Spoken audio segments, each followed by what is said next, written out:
যিগৰাকী শিল্পী মানৱ দৰদী, যি অসমৰ মাটি পানী বতাহ ধূলিৰ সৈতে সংপৃক্ত হৈ অসমীয়া জনজীৱনৰ প্ৰতিটো ব্যক্তিৰ মনত সোমাই আছিল, সেইগৰাকী আজি ছিংগাপুৰত যি ধৰণে তেখেতক লৈ যোৱা হ'ল আৰু লৈ যোৱাৰ পৰৱৰ্তী সময়ত তেওঁ যি ধৰণে এটা অস্বাভাৱিক মৃত্যু হ'ল আৰু এই অস্বাভাৱিক মৃত্যুত গোটেই সমগ্ৰ অসমৰ ৰাইজ লগতে বিশ্ব ৰাইজে ইয়াত এক সন্দেহৰ গুণ এটা পাইছে আৰু যাৰ ফলত অসমৰ বিভিন্ন প্ৰান্তত বিভিন্ন অনুষ্ঠান প্ৰতিষ্ঠান ব্যক্তি বিজ্ঞ ব্যক্তিসকলে FIR লঞ্চ কৰিছে আৰু অসম চৰকাৰেও তৎপৰতাৰে SIT গঠন কৰিছে।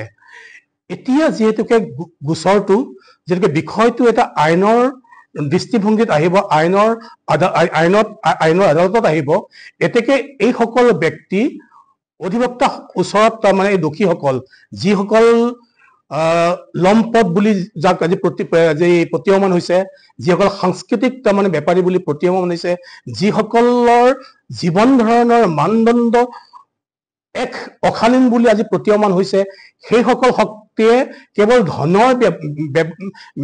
ধনৰ নামত আজি জুবিন গাৰ্গক ব্যৱহাৰ কৰিছিল। তেওঁৰ মৃত্যুত এতিয়া গোচৰ ৰুজু হৈছে, সেইসকলে অধিবক্তাৰ ওচৰ চাপিছে। আমি বহুত অধিবক্তাই সকলে ইতিমধ্যে তাৰমানে বিজন মহাজন প্ৰমুখকৈ বহুত অধিবক্তাসকলে আমি কেতিয়াও এই গোচৰ ল'ব নোৱাৰো, কাৰণ আমাৰ আত্মাক তোমালোকে হত্যা কৰিলা, আমাৰ হৃদয়ক হত্যা কৰিলা, আমাৰ সমাজ জীৱনক তোমালোকে এই ধৰণে এটা অপহাৰ কৰিলা, তোমালোকৰ গোচৰ আমি কেনেকে ল'ম বুলি সৰ্বত্ৰতে প্ৰশ্ন আমাৰ অধিবক্তা সমাজত। সেয়েহে অধিবক্তা সমাজ কাৰণ আইনৰ মাজত চলিব লাগিব। আইনৰ কথাটো হ'ল এগৰাকী আসামীয়ে দোষীয়ে আইন সাহায্য পোৱাটো সাংবিধানিক অধিকাৰ।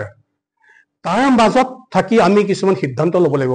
উদাহৰণস্বৰূপে কৈছো যে মই অধিবক্তা, মোৰ ভনী এগৰাকীক যদি কোনোবাই ৰেপ কৰে, সেইগৰাকী ব্যক্তিয়ে যদি মোৰ ওচৰত আহে, তুমি মোৰ কেছটো মই ল'ব পাৰিম নেকি? নীতিগত কথা আছে, সামাজিক দায়বদ্ধ, অধিবক্তাসকলৰ সামাজিক দায়বদ্ধতা আছে। সেয়েহে আমি আজি সিদ্ধান্ত এটা লৈছো।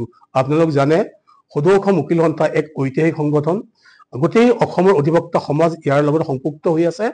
আজি আমাৰ প্ৰথম সিদ্ধান্তটো এটা সিদ্ধান্ত আজি বিশেষকৈ অধিবক্তাসকলক আমি আহ্বান জনাইছো। প্ৰথমটো হ'ল যে সামাজিক দায়বদ্ধতা আৰু নৈতিক কাৰণত অধিবক্তা সমাজ অভিযুক্তৰ সপক্ষে বিবেকক প্ৰশ্ন নকৰাকে যদি থিয় দিয়ে, এইটো হ'ব এক ঐতিহাসিক ভুল। এই ঐতিহাসিক ভুল যাতে আমাৰ অধিবক্তাসকলে নকৰে, তাৰ বাবে আমি এক আহ্বান জনাইছো আৰু তেওঁলোকক আমি সোঁৱৰাই দিছো যে আজি যি সমাজ জীৱন যাক লৈ আজি স্পন্দিত হৈ আছিল, আজি যি ধৰণে আগবাঢ়ি গৈ আছিল, যুৱ শক্তি আবাল বৃদ্ধ বনিতা যাৰ দুখত আজি ম্ৰিয়মান হৈ আছে, এনে ক্ষেত্ৰত আমি ব্যক্তিগতভাৱে অকল আদালতত আহিলে কেইটামান টকাৰ বাবে ই কেতিয়াও উচিত নহব। আমি কৈছো তেওঁ আইন সাহায্য পাব, কিন্তু ন্যায়পালিকাক শ্ৰদ্ধা জনাইছো, ন্যায়পালিকাক শ্ৰদ্ধাজনকভাৱে কৈছো আমি ব্যক্তি হিচাপে ব্যক্তিগত কথাত আমি নাযাওঁ। ন্যায়পালিকাই তেওঁলোকে অধিবক্তা নিয়োগ কৰিব, তেওঁলোকৰ কথা এইটো, কিন্তু আমি ব্যক্তিগতভাৱে কোনো অধিবক্তা ব্যক্তি হিচাপে নোযোৱাৰ বাবে আমি আহ্বান জনাইছো। কাৰণ এইটো নীতিগত কথা আৰু সমাজ জীৱনৰ এক দায়িত্বশীল কথা। অধিবক্তাসকলৰ সমাজ জীৱনৰে মানুহ। আজি যদি সমাজ জীৱনত এনেধৰণৰ ঘটনা ঘটে আৰু অধিবক্তাসকলে যদি আমি সস্তীয়া ধনৰ লোভত আমি এনেধৰণৰ কাম কৰিব আগবাঢ়ো, বিবেকক আমি প্ৰশ্ন নোসোধাকে আৰু বিবেকক যদি আমি প্ৰতাৰণা কৰি আগবাঢ়ি যাওঁ, তেতিয়া অদূৰ ভৱিষ্যতে সমাজখন বিশৃংখল হ'ব আৰু অধিবক্তাসকলৰ ওপৰত আঙুলি টোৱাব। সেয়েহে আমি অনুৰোধ এটা আহ্বান জনাইছো যে হয় তেওঁলোকেও আইনৰ সাহায্য পোৱাটো উচিত, কিন্তু আমি আমাৰ অসমৰ অধিবক্তাসকলে আমি নীতিগত কথাত আৰু সামাজিক দায়বদ্ধতাৰ কথাত তেওঁলোকৰ গোচৰ বিবেকক প্ৰশ্ন সুধি এইটো কৰা উচিত নে অনুচিত সেই সিদ্ধান্ত লোৱাৰ বাবে আমি আহ্বান জনাইছো। লগে লগে আৰু এটা আহ্বান জনাইছো যে প্ৰকৃত তদন্তহে প্ৰকৃত সত্য উদ্ঘাটন কৰিব পাৰিব। যদি আমি তদন্তকাৰী বিষয়াসকলক আক্ৰমণ কৰো, তেওঁলোকৰ যিটি ব্যৱহাৰ কৰো, যদি তেওঁলোকক এটা সুবিধা পৰিৱেশ নিদিওঁ, তদন্ত কেনেকে পৰিণত হ'ব? সেই সকলো ৰাইজকে আমি অনুৰোধ কৰিছো, কৰজোৰে প্ৰাৰ্থনা কৰিছো, জুবিন গাৰ্গৰ এই যিটো অস্বাভাৱিক মৃত্যুৰ সৈতে জড়িত যিবোৰ কথা, ইয়াত মেটেৰিয়েল এভিডেন্সৰ কথা আছে, ইয়াত টেকনিকেল এভিডেন্সৰ কথা আছে, বহুত ফৰেনচিক এভিডেন্সৰ কথা আছে।